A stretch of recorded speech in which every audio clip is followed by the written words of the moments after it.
Hi මගේ YouTube channel එකට ඔයාලව සාදරයෙන් පිළිගන්නවා.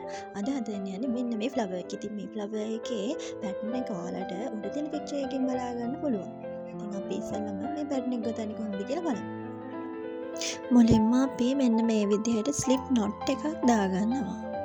ඊට පස්සේ chain 10ක් දාගෙන slip stitch එකකින් ඒ chain 10 join කරගන්න ඕනේ.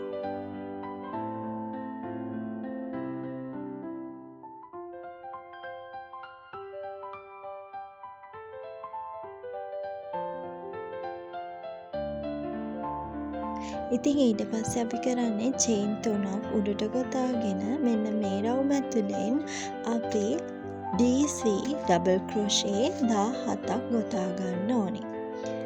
17ක් ගොතලා ඒ 17 ජොයින් කරගන්නවා අපි ස්ලිප් ස්ටිච් එකක් ආධාරයෙන්. ඉතින් ඊට පස්සේ ටෝටලි අපිට ස්ටිච් 18ක් එනවා. මොකද අපි චේන් 3ක් උඩට දාපු හින්දා අපි ඒ චේන් 3ත් ගන්නේ DC එකත් විදියට.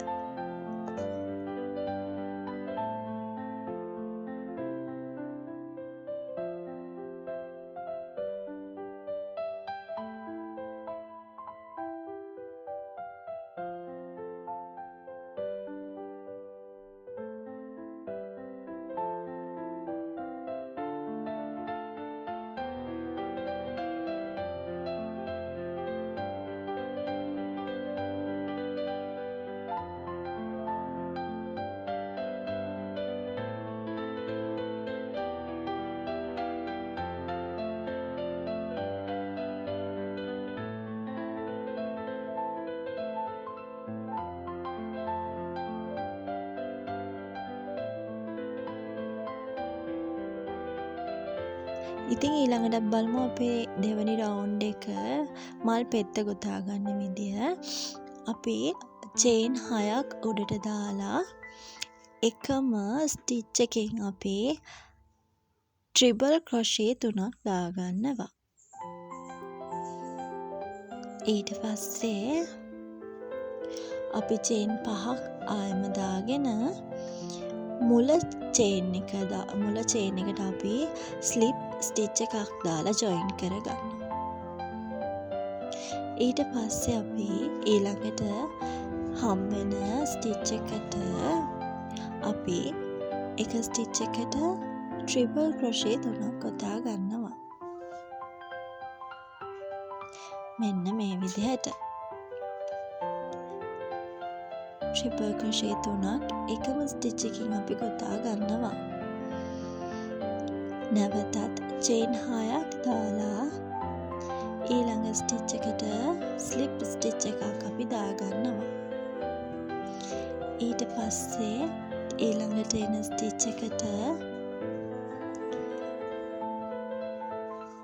අපි චේන් 6ක් ආයෙ මුලට දාලා මෙන්න මේ කලින් ගොතාගත්ත විදිහටම පැටලෙක් ගොතා ගන්නවා. අපි ඒ චේන් 6 දාපු ස්ටිච් එකටම ට්‍රිපල් ක්‍රොෂේ අපි දාගන්නවා 3ක්. නැවතත් චේන් 5ක් උඩට දාගන්නවා. පළවෙනි චේන් එකට අපි ස්ලිප් ස්ටිච් එකක් ආධාරයෙන් ජොයින් කරගන්නවා. මෙන්න මේ විදිහට. ඊට පස්සේ තියෙන ස්ටිච් එකෙන් අපි ආයම ට්‍රිපල් ක්‍රොෂේ 3ක් ගොතා ගන්නවා. මෙන්න මේ විදිහට. නැවතත් අපි චේන් 6ක් දාගෙන ඊළඟ තියෙන ස්ටිච් එකේ මෙන්න මේ විදිහට ජොයින් කරගන්නවා ස්ලිප් ස්ටිච් එකක් ආධාරයෙන්. ඊළඟට තියෙන චේන් එකෙන් කලින් ගෙතුවා වගේම මේ පැටර්න් එක අපි ඊළඟ ස්ටිච් එකේ ඉඳලා නැවත ගොතාගෙන යනවා. ඉතින් ඔයාලා දන්නවද මෙන්න මේ පැටර්න් එක යූස් කරලා මෙන්න මේ මල යූස් කරලා ඔයාලට හදන්න පුළුවන් මොනවාද? ඉතින් ඔයාලට මේ මල් පෙති දෙකක් එකට කරලා ඔයාලට පුළුවන් කී චේන් එකක් හදන්න. චූටි පවුච් කී චේන් එකක්. ඒ වගේම ඔයාලට පුළුවන් මේක කී ටැග් එකක් විදිහට යූස් කරන්නත්. ඒ වගේම මේ ෆ්ලවර්ස් ගොඩක් එකට එකතු කරලා ඔයාලට ස්කාර්ෆ් හදන්න පුළුවන්. පැටර්න්ස් හදන්න පුළුවන්. ඩිසයින් කරලා ඔයාලට බ්ලවුස් ස්කර්ට්ස් වගේ දේවල් හදන්නත් පුළුවන්. ඉතින් මෙන්න මේ ෆ්ලවර් එක ඉගෙන ගත්තට පස්සේ ඔයාලට ඔයාලගේ ව්‍යාපාරයට ගොඩාක් ප්‍රොඩක්ට් එකතු කරගන්න පුළුවන් මේ පුංචි මලෙන්.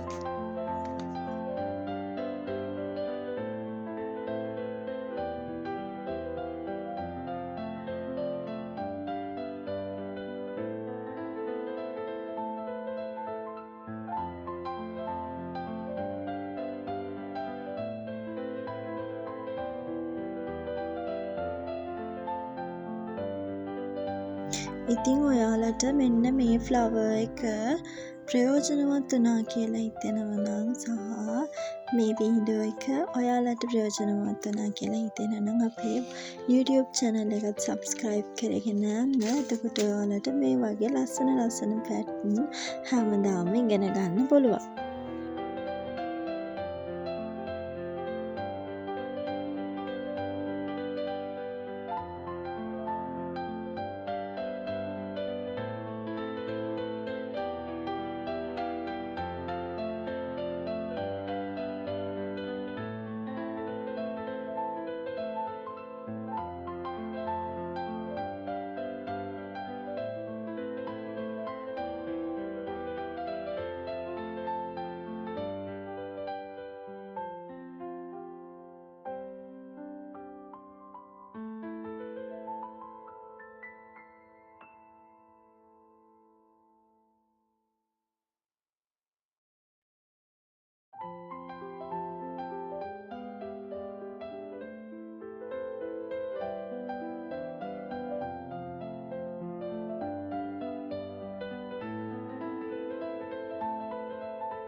ඉතින් නැවතත් ආදරයෙන් ඉල්ලනවා අපේ YouTube channel එක subscribe කරලා මෙන්න මේ pattern එක ගැන ඔයාලට හිතෙන දේ comment එකකින් අපිට කියාගෙන යන්න සහ ඊළඟට ඕනේ මොන වීඩියෝ එකක් වගේද කියලාත් comment එකක් දාගෙන යන්න.